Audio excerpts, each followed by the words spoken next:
नमस्कार दोस्तों, अभी तक हम लोगों ने पढ़ा था शैशवावस्था, बाल्यावस्था और आज हम पढ़ने जा रहे हैं किशोरावस्था। ये तीन अवस्थाएं वैसे एग्जाम को लेकर महत्वपूर्ण रहती हैं, इसीलिए इनको उठाया गया था। किशोरावस्था की अगर बात की जाए तो इसमें बालक और बालिका बड़े हो जाते हैं, मतलब है उनकी आयु सीमा आपको पहले से भी भान है, नहीं भान है तो हम लिख देते हैं कि उनकी अवस्था या उनकी उम्र बढ़कर 12 वर्ष से लेकर के और 18 वर्ष तक हो जाती है। 12 से 18 वर्ष के बालक बालिका कहलाते हैं कि वो किशोर हैं। कुछ जगह आप ये भी कह सकते हैं 18 या 21। अगर बालक है तो 21, बालिका है तो 18, क्योंकि बालिका का विकास तीव्र होता है।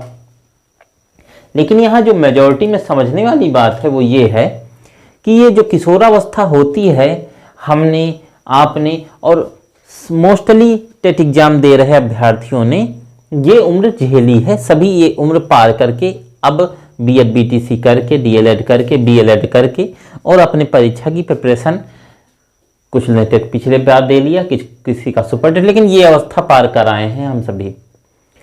अब अवस्था पार कराएं, लेकिन हमें इस अवस्था में अगर हम पीछे जाते हैं तो हमें बहुत कुछ सुखद और लगता है कि नहीं, हाँ ये उम्र रही, जो कुछ हमने झेला है वही सब कुछ इस अवस्था में आना है। क्योंकि मनोविज्ञान, मन का विज्ञान के साथ साथ समाज का भी विज्ञान है कि जो दृष्टिकोण हमारा था उसी के बेसिस पे बात होती है। तो अगर हम बात करें कि इस अवस्था को और किन उपनामों से जाना जाता है, क्योंकि इस उम्र में एक बड़ी समस्या ये होती है कि बच्चा जब आगे बढ़ता है तो भाई 12 साल में बच्चा अगर देखा जाए तो कक्षा 7 या 8 में होता है।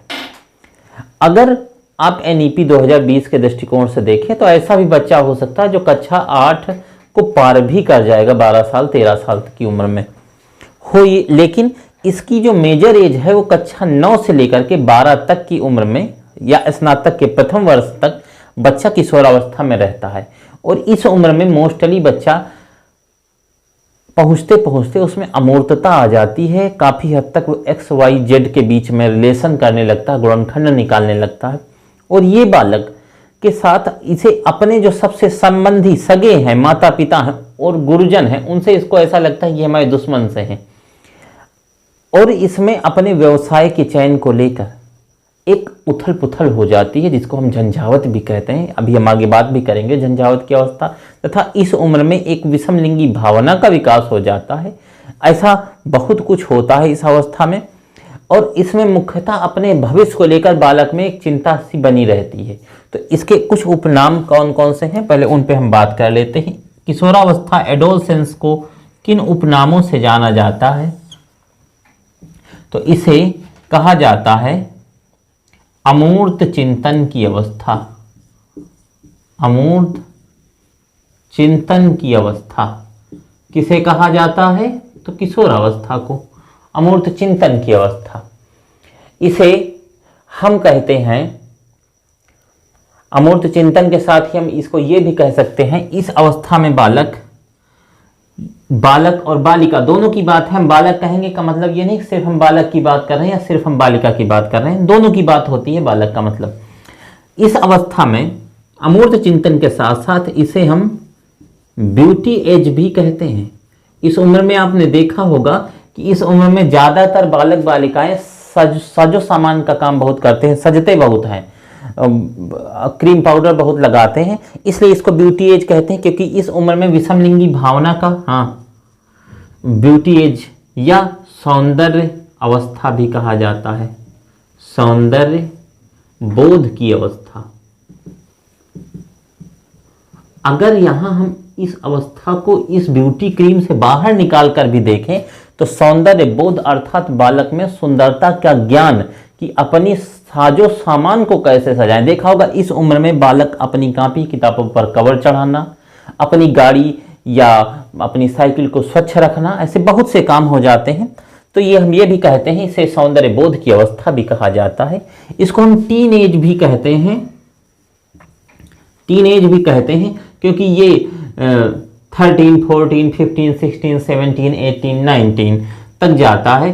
13 to 19 तक जाता है। जो इसमें सबसे चरम की उम्र मानी गई है वो 16 मानी गई है, जिसमें इस उम्र में टीन एज को जो औसत हम देखें तो वो 16 साल लगभग माना गया है, जिसमें अब बालक अपने मतलब है, आप कह सकते हैं कि चरमता पर होती है ये अवस्था। कौन सी? किशोरावस्था। फिर इस अवस्था को एक और नाम दिया जाता है बसंत ऋतु की अवस्था। बसंत ऋतु की अवस्था आपने मूवी देखी होगी तो उसमें है पानी बरसना, बिजली का कड़कना, हवाओं का चलना, ऐसी इमेजिनेशन होती है आपस में विषमलिंगता को लेकर के, इसलिए इसे बसंत ऋतु की अवस्था कहते हैं। दूसरा, एक तो ये थाट, दूसरा यही थाट एक और बनता है, वो ये बनता है कि बसंत ऋतु इसलिए है क्योंकि उस समय फूल खिलते हैं। जो होली के दरमियान बसंत ऋतु होती है तो उस समय देखा होगा मोस्टली पौधों पर, पेड़ों पर फूल निकल आते हैं। तो ये माना जाता है कि ये वो उम्र है जो फलने फूलने की उम्र है, इसलिए भी इसको बसंत ऋतु की अवस्था कहा जाता है। इसमें बालक जितना ज़्यादा प्रयास कर ले, क्योंकि इस उम्र में वो 9th 10th 11th 12th में है। ज़्यादातर देखा होगा पढ़ने की उम्र भी यही होती है। कक्षा 6-7 से लेकर या 12th तक बच्चा पढ़ने में अच्छा है तो अपने जीवन में आगे के चरणों में भी वो अच्छा ही रहेगा, इसलिए इसे बसंत ऋतु की अवस्था भी कहते हैं। इसे झंझावत की अवस्था भी कहते हैं। झंझावत, या आप कह सकते हैं तूफानी अवस्था भी कहते हैं। झंझावत या तूफान की अवस्था, तूफानी अवस्था भी कहते हैं। क्यों कहते हैं? क्योंकि बालक इस उम्र में अपने मानसिक द्वंद्व से परेशान रहता है कि हमें भविष्य में क्या करना है। धन की चिंता, विवाह की चिंता, समाज की चिंता, विश्व की चिंता, राजनीति की चिंता, सत्ता की चिंता, इतनी चिंता कि पूछो ना। और इसी झंझावत के लेकर के बालक अपने विवाह, प्रेम संबंध, भविष्य, धन, व्यवसाय, इन सब से परेशान रहता है बालक, इन सब से परेशान रहता है, तो इसलिए झंझावत की अवस्था कहा जाता है। और इसे चहुमुखी विकास की अवस्था भी कहते हैं।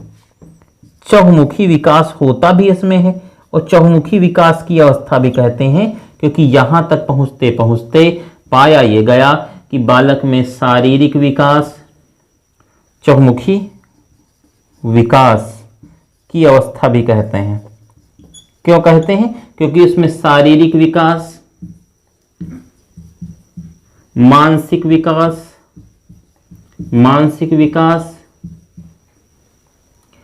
संवेगात्मक विकास,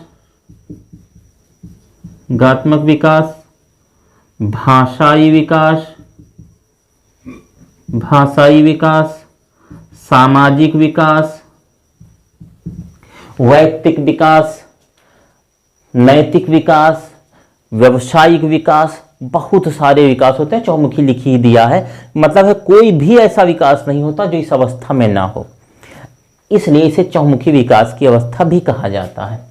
यहां तक आपने लिख लिया, मिटाते हैं, इसके आगे बढ़ेंगे। यहां तक की सारी डाउट आपके क्लियर? ठीक, अब आगे बढ़ेंगे। इतनी अवस्थाओं के बाद हम अगर देखें तो बालक में झंझावत हो गया, ब्यूटी एज हो गई, ये सारी बातों के बाद अगर हम देखें तो इस उम्र में ही बालक में नायक पूजा और वीर पूजा की भावना भी आ जाती है। बालक एक्शन मोड में भी इसी अवस्था में आ जाता है कि बालक किसी न किसी को अपना आदर्श मान के जीवन यापन कर रहा होता है, किसी न किसी व्यक्ति को अपने मना मस्तिष्क में ढाल करके अपने जीवन को आगे बढ़ा रहा होता है, इसलिए इसे नायक पूजा या वीर पूजा की अवस्था भी कहते हैं। तथा इसी उम्र में बालक धर्म विश्वास की अवस्था भी इसको कहते हैं। धर्म विश्वास की अवस्था भी इसी को कहा जाता है। बालक का इसी अवस्था में ही सर्वाधिक परिपक्व होता है और इसे आप बुद्धि, परिपक्वता की अवस्था भी कहते हैं इसी को, किशोरावस्था को ही। क्योंकि अच्छा एक चीज और है, इसे विकास परिपक्वता की अवस्था भी कहा जाता है। विकास परिपक्वता की अवस्था। विकास तो जीवन पर्यंत चलता रहता है, हमेशा विकास होता ही रहता है, लेकिन विकास जो अपने चरम पर आता है कि अब इसके बाद वृद्धि शरीर में नहीं होगी या शारीरिक विकास नहीं होगा, तो वो कौन सी अवस्था कहलाती? किशोरावस्था कहलाती है। तथा अगर हम देखें तो इसमें जो ये अवस्था होती है कौन सी? किशोरावस्था। तो किशोरावस्था का जो प्रारंभिक चरण है, जिसमें हम 12 वर्ष या 13 वर्ष से जब शुरू हुई तब से लेकर के, क्योंकि इससे पहले एक अवस्था आई थी, बाल्यावस्था और किशोरावस्था के बीच में एक अवस्था आई थी जिसका नाम है वयासंधि। कौन सी अवस्था? जैसे ही वयासंधि तुरंत शुरू हुई कौन सी अवस्था? किशोरावस्था। तो इसमें इस अवस्था में देखा होगा, एक कक्षा 8 से जब 9 में जाते हैं तो हमारे कपड़े ड्रेस छोटी पड़ जाती है ना, पैंट छोटी हो जाती, शर्ट छोटी हो जाती है, स्कर्ट छोटा हो जाता है। उसके पीछे एक रीजन ये होता है कि इस अवस्था को द्रुत एवं तीव्र विकास की अवस्था भी कहा जाता है। तीव्र विकास की अवस्था, इस उम्र को भी याद रखना, ये 13 से 15 वर्ष की उम्र में द्रुत एवं तीव्र विकास होता है। सबसे तेज शरीर का ग्रोथ किस उम्र में होता है? 13 से 15 वर्ष की उम्र में। इसको अगर साइंस स्ट्रीम से हम रख कर देखें तो सर्वाधिक विटामिन की आवश्यकता बालक को किस उम्र में होती है? तो 13 से 15 वर्ष की उम्र में विटामिन ए की आवश्यकता सबसे ज्यादा होती है, क्योंकि इसको ही वर्धक विटामिन या वृद्धि का विटामिन कहा जाता है। क्लियर? तो ये रही आपकी बात अवस्थाओं से संबंधित, जो अभी तक हमने बात आपकी की। ठीक, ये बातें जो अभी तक हुई ये थी अवस्था से संबंधित। अगर हम अवस्था की बात ना करते हुए और ये करें कि अवस्थाएं तो हो गई, इसमें बहुत कुछ परेशानियां रहती हैं, ये रहता है वो रहता है, बालक अपने बच्चों का भी प्लान इसी अवस्था बना लेता है कि हमारे भविष्य में कितने बालक होने चाहिए, खैर बहुत कुछ सोच लेता है। लेकिन अलग अलग वैज्ञानिकों की इस अवस्था को लेकर अलग अलग मंतव्य है। एक वैज्ञानिक है जिनका नाम था किलपैट्रिक के अनुसार, किलपैट्रिक ने क्या बात कही? इन्होंने कहा कि यह जो अवस्था है कौन सी? किशोरावस्था। तो किशोरावस्था जो है, जिसे इन्होंने जीवन का सबसे कठिन काल कहा है। जीवन का सबसे कठिन काल किशोरावस्था को किसने कहा? तो ये किलपैट्रिक महोदय ने कहा है कि जीवन का सबसे कठिन काल माना गया। क्यों कठिन माना गया ये बात समझेंगे। क्योंकि हमने अभी कहा था इसे बसंत ऋतु इसलिए कहते हैं क्योंकि ये फलने फूलने की उम्र होती है, जीवन में सबसे ज्यादा मेहनत करने की उम्र होती है। यहाँ एक आपने B.R. अम्बेडकर जी को पढ़ा होगा तो उन्होंने कहा है कि शिक्षा वो शेरनी का दूध है कि जो जितना पिएगा वो उतना ज्यादा दहाड़ेगा। ठीक, पहली बात नंबर 2 है, स्वामी विवेकानंद जी का भी यहाँ कोट करना है कि उन्होंने कहा है शिक्षा वो साधन है जो समाज को नई दिशा देता है तथा जीवन को उसके उद्देश्य तक पहुंचाने में सहायक होता है या सहायता करता है। सेम यही कंडीशन किशोरावस्था के साथ भी है कि जीवन का सबसे कठिन काल है। कठिन काल यूं है, यहाँ एक बात ये समझनी है, यहाँ कठिन का अर्थ क्या है। देखिए, कोई भी विद्यार्थी होता है उसे अपने जीवन में, या आप प्रतियोगी अभ्यर्थी की बात करें, उसे अपने जीवन में 3 लोगों से लड़ना होता है। कौन से 3 लोग होते हैं जिनसे लड़ना होता है? एक तो उसे समाज से लड़ना और जीतना होता है, दूसरा होता है उसे स्वयं पर विजय पानी होती है, स्वयं विजेता, खुद उसे अपने आप में खुद को मोटिवेट करना होता है, और तीसरा होता है समाज, स्वयं, और तीसरा होता है उसे परिवार से विजय पानी होती है। क्यों? क्योंकि आपने एक चीज देखी होगी, इसकी एक अपनी आइडियोलॉजी है, एक अपनी इसकी एक विचारधारा है समाज की। ये उसी विचारधारा के आधार पर ले जाकर के सबको एक ही नदी में गिराने का प्रयास करता है, सबको एक ही धारा में बहाने का प्रयास करता है। शायद चलना तो इसके साथ ही है, लेकिन अब यहां एक चीज हो जाती है, परिवार। हो सकता है इसकी पृष्ठभूमि किसी तरीके की हो, लेकिन एजुकेशन के सहारे यदि आप इससे अलग होकर और समाज में अपना स्थान बनाना चाहते हैं तो आपको स्वयं पर विजय पानी होगी।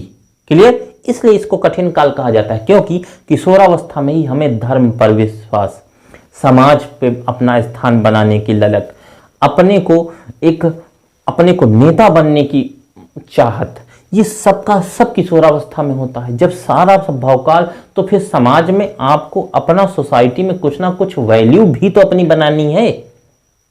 समाज में आपको सामाजिक स्थान भी पाना है और आपको भविष्य में कुछ बनने के लिए प्रयास भी सबसे ज्यादा करना है। किस अवस्था में? किशोरावस्था में। अब आप तो स्वयं समझ सकते हैं कि वर्तमान समय का परिदृश्य देखें तो 10-10 साल, 12-12 साल से मेहनत कर रहे युवा और अभी तक उनको वांछित पद नहीं मिला। उनको देख के डिमोटिवेट नहीं होना है, उन्हें देख के ये सोचने का प्रयास करना है कि आखिर इतने सालों से मेहनत कर रहे हैं तो ये जो अवस्था है कौन सी? किशोरावस्था। यहां दो बातें होती हैं। किशोरावस्था वो स्थान है, वो जगह है, वो देवप्रयाग है जहां से अगर सही दिशा में चले, देवप्रयाग है, वहां से अगर सही दिशा में चले तो गंगा बन जाओगे, चूक गए तो कोसी कहलाओगे। हैं कि इतना ज्यादा, अगर ज्यादा टर्न हो गया तो तुम शोक कहलाओगे, फिर तुम्हारी लिए समस्या हो जानी। तो ये वो अवस्था है, इसलिए इसको किलपैट्रिक ने कैसी अवस्था कहा है? इसे कठिन काल कहा है। क्लियर? अब आगे बढ़ते हैं और अगले वैज्ञानिक पे चलते हैं। अगले वैज्ञानिक हैं जिनका नाम था वैलेंटाइन। क्या नाम है? वैलेंटाइन के अनुसार, वैलेंटाइन महोदय ने क्या बात कही? तो इन्होंने कहा कि यह जो अवस्था है, कौन सी अवस्था? किशोरावस्था। यह अवस्था बालकों के साथ एक सबसे खतरनाक काम ये करती है। जैसे आपने पीछे भी पढ़ा था बाल्यकाल, बाल्यावस्था, तो उसमें पढ़ा था ये समूह की अवस्था है। किसकी अवस्था है? समूह निर्माण की अवस्था है। दोस्त बनाने का स्टार्ट होता है कहां से? बाल्यावस्था से। तो ये जो वैलेंटाइन ने कहा कि किशोरावस्था मित्रता की घनिष्ठता की अवस्था है। मित्रता की घनिष्ठता की अवस्था है। कौन सी अवस्था? कौन सी अवस्था? किशोरावस्था। क्लियर? अगले जो वैज्ञानिक है हमारे पास, उनका नाम है कार्लसनिक। कार्लसनिक। मित्रता की घनिष्ठता की अवस्था वैलेंटाइन ने कहा। अब हम आते हैं कार्लसनिक महोदय ने क्या कहा। तो कार्लसनिक कहते हैं कि यह जो अवस्था है, कौन सी? किशोरावस्था, ये प्रौढ़ हो। किसकी? प्रौढ़। प्रौढ़ मतलब होता है जो बूढ़े लोग होते हैं। ये अवस्था प्रौढ़ हो एवं माता पिता के विरोध की अवस्था होती है। ये बात किसने कही? अवस्था या समय होता है। यहां विरोध किस बात का होता है? विरोध किस बात का होता है? तो आइडियोलॉजी का होता है। होता कुछ और नहीं है। आपने देखा भी होगा और आप स्वयं भी ये अवस्था जी के आए हैं जो कार्लसनिक बता रहे हैं। कार्लसनिक ने कहा है कि जो भी प्रौढ़ होते हैं, अर्थात हमसे बड़े होते हैं, हमसे ज्यादा अनुभवी होते हैं, क्योंकि इस अवस्था में सब कुछ है आपके पास। आपकी बुद्धि परिपक्व हो गई, आपकी बुद्धि का 90% विकास शैशवावस्था में हो गया था, 10% जो शेष बचा वो बाल्यावस्था किशोरावस्था में हो गया। लेकिन आपके पास सिर्फ एक चीज का अभाव है, वो है अनुभव का। Means you not to able for struggle in society। आप समाज में रह करके उस तरीके से योग्य नहीं है कि आप समाज से जूझ सकें, लड़ सकें। और अगर हम बात थोड़ी सी कर लें कि कुरीतियों की या पूर्वाग्रहों की, इन सब से बचने के लिए तो आपको सबसे बड़ा हथियार है अनुभव, जो आपके पास नहीं है। वो देने का ये प्रयास करते हैं जिसको बोलते हैं ज्ञान ज्यादा न दो, बकैती ज्यादा न करो। वो करते हैं माता पिता, ये ज्यादा ज्ञान देते हैं। और ज्ञान बच्चे को पसंद नहीं आता, काहे अभी अभी उसने नया नया ज्ञान पाया है। और जब भी कोई चीज नई नई मिलती है तो व्यक्ति को बड़ा उत्साह होता है कि आखिर ये चीज हमें मिली तो अब हम इसको कैसे आगे प्रमोट करें, या ये जो हमारे पास चीज है ये एकदम नई है, बड़ी स्पेशल है। क्लियर? तो अब हमारे पास आगे अगले जो हमारे पास वैज्ञानिक है उनका नाम है जर्सील्ड। क्या नाम है? जर्सील्ड के अनुसार क्या होगा, तो हम लिख लेते हैं, फिर मिटाना पड़ेगा। जर्सील्ड शील्ड के अनुसार, जरसील्ड के अनुसार इन्होंने क्या बात कही, इन्होंने किशोरावस्था को लेकर क्या कहा? तो जरसील्ड कहते हैं कि बाल्यावस्था जो है यह परिपक्वता की अवस्था है। कौन सी अवस्था है? जरसील्ड का कहना है कि बाल्यावस्था, किशोरावस्था वो अवस्था है जो परिपक्वता की अवस्था है या परिपक्वता की ओर चलने वाला संक्रमण है। पूरी बात तो वो लंबी कहते हैं, लेकिन ये बात जो निकलकर उससे आती है कि जरसील्ड का कहना है कि किशोरावस्था परिपक्वता की ओर चलने वाला संक्रमण है। क्या है? चलने वाला संक्रमण है, जो कहते हैं कौन? जरसील्ड कहते हैं। ठीक, अगले हमारे पास जो वैज्ञानिक आएंगे। अब ये सारी बातें हो जाने के बाद और भी बहुत सारे वैज्ञानिक हैं जो अपना अपना मंतव्य देते रहते हैं अवस्थाओं पर लेकर के। अब हम आते हैं इसकी विशेषताओं पर कि यह कौन कौन सी विशेषता रखती है किशोरावस्था, कौन कौन सी विशेषताएं हैं, कौन कौन सी इसकी कैरेक्टरिस्टिक्स हैं। जब हम विशेषता के पास आते हैं तो पहले बात जो अभी हमने पीछे बोली भी थी कि इसमें विषम लिंगी भावना का विकास होता है। विषम लिंगी भावना का विकास होता है, अर्थात बालक में अगर बालक है तो बालिका की ओर लगाव, यदि बालिका है तो बालक की ओर लगाव बढ़ता है। किस अवस्था में? तो उसको कहते हैं किशोरावस्था में। तथा इसमें ही बालक में धर्म, देश, दुनिया की चिंता होती है या इसके प्रति उसकी आस्था बढ़ती है, बिलीव लेवल उसका बढ़ता है। इस अवस्था में यथार्थवाद एवं आदर्शवाद की भावना का विकास होता है, देखिए ये दो शब्द लिखे हुए हैं, यथार्थवाद इंपीरियलिज्म और जिसको बोलते हैं क्या आदर्शवाद आइडियोलिज्म। ये दो चीजें बढ़ती हैं बालक में।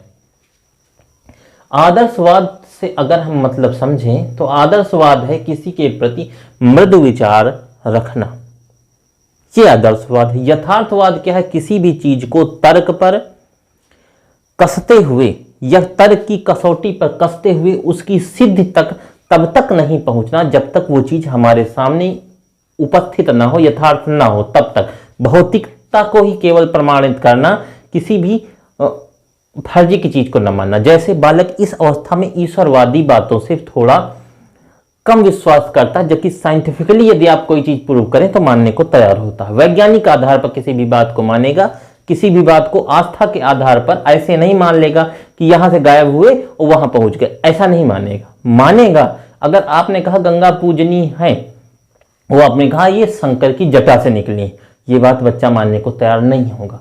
बच्चा यही बात मानने को तैयार होगा कि गंगा पूजनीय है इसलिए क्योंकि वो जलोढ़ मृदा लाई थी, क्योंकि वो उत्तर भारत की अर्थव्यवस्था का मेरुदंड कहलाती है जहां भारी मात्रा में कृषि का उत्पादन होता है, क्योंकि गंगा का जल पीने से कीटाणु मरता है क्योंकि उसमें सल्फर पाया जाता, तो बच्चा मान लेगा। लेकिन आपने बच्चे से कहा गंगा इसलिए पूजनीय क्योंकि उनको भागीरथ अपने पुरखों को तारने के लिए लाए थे, गंगा इसलिए पूजनीय क्योंकि वो शंकर भगवान की जटा से निकली थी, ये सारी बातें सही हैं, ये बात मानेगा वो। लेकिन ये मानते मानते उसकी अवस्था मध्यावस्था पार हो जाएगी, मतलब वो 40 साल का हो जाएगा। कुछ ऐसे भी जड़ होते हैं जो 40 साल के बाद भी मानने को तैयार नहीं होते, लेकिन फिर भी ये बात होती आदर्शवादी भावना और यहाँ ये यथार्थवादी बात आपने समझी। तथा इसी में बालक की सामाजिक और नैतिक विकास भी होता है बालक में। इसी में ही बालक में नेतृत्व की क्षमता के साथ साथ नेता बनने के गुण का भी विकास होता है। किस अवस्था में? किशोरावस्था में। ये सारी बातें चलने के साथ साथ अमूर्त चिंतन की अवस्था आपने समझ ली थी, आपने और सब कुछ समझ लिया था, और इस अवस्था की एक और बात भी बनती है, जैसे अपराधी प्रवृत्ति का हमने पीछे जिक्र भी किया था बाल्यावस्था में, कि अपराधी प्रवृत्ति वहां से चोरी करना, झूठ बोलना बालक सीख लेता है। लेकिन जो अपराधी प्रवृत्ति का जो अपना परचम होता है, अपराधी प्रवृत्ति का विकास, जो अपराधी प्रवृत्ति उभर कर सामने आती है, जहां एक और सामाजिकता और नैतिकता का विकास हो रहा है, वहीं दूसरे भाई अब सब, हमने कहा ना, सब देवप्रयाग से गंगा नहीं बनेंगे, कुछ आगे नेपाल से फांद कर कुछ कोसी भी बनेंगे ना। तो अब यहाँ ये भी बात होती कि सबको सामाजिक नैतिक विकास ही नहीं करना है, कुछ को अपराधी भी बनना है ना, नहीं तो फिर बड़ी समस्या हो जाएगी। सब अगर स्वर्ग ही चले जाएंगे, कोई नरक भी जाना चाहिए। तो अपराधी प्रवृत्ति का विकास होता है किस अवस्था में? आपके किशोर अवस्था में। ये सारी बातें चलते चलाते विषमलिंगी भी आपने समझ लिया, अमूर्त चिंतन की अवस्था भी कह दी थी अभी पीछे ही, अमूर्त चिंतन भी हो गया। अब बालक अपने आत्मसम्मान के लिए तथा एक काम और करता है, बालक तर्क करना शुरू करता है। इस अवस्था में तर्क क्यों करता है? अपना आत्मसम्मान बचाने के लिए करता है, यूं ही नहीं तर्क करता। जब उसे लगता है कि ये बात हमारी काटी जा रही है, हमारी ये बात मानी नहीं जा रही, तब बालक तर्क करना शुरू करता है। और तर्क करने के बाद बालक अपनी भी विचारधारा का निर्माण करता है, अर्थात बालक इसी अवस्था में स्वतंत्र चिंतन, इंडिविजुअल थिंकिंग या इंडिविजुअल थिंकर बनने के लिए भी प्रयास करता है। अच्छा, यहाँ एक शब्द है तर्क, शब्द है तर्क, जिसे हम कहते हैं आर्ग्यू।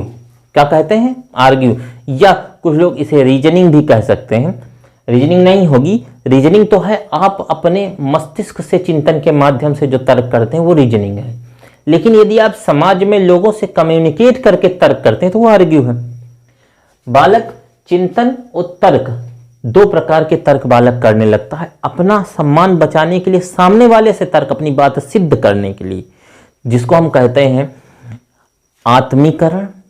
जो बालक बात को जानता है, जिसने बालक का आत्मसातीकरण जिस बात का किया है, जब उसका प्रस्तुतिकरण कर रहा होता, उस बात को आपके समक्ष रख रहा होता है, जो बालक का संज्ञान है, जो बालक ने अधिगम समाज से पाया है, जो भी अभिप्रेरणाओं के माध्यम से, अभिरुचि के माध्यम से उसने एक्सेप्ट किया है अपने में, वो जब समाज को दे रहा होता है, या उसकी जब, जिसको हम फीडबैक प्रतिपुष्टि कहते हैं, जब वो दे रहा होता है सामने, वो शिक्षक भी हो सकता है, वो कोई गली में चलता हुआ व्यक्ति भी हो सकता है, पड़ोसी भी हो सकता है, उसके घर का व्यक्ति भी हो सकता है।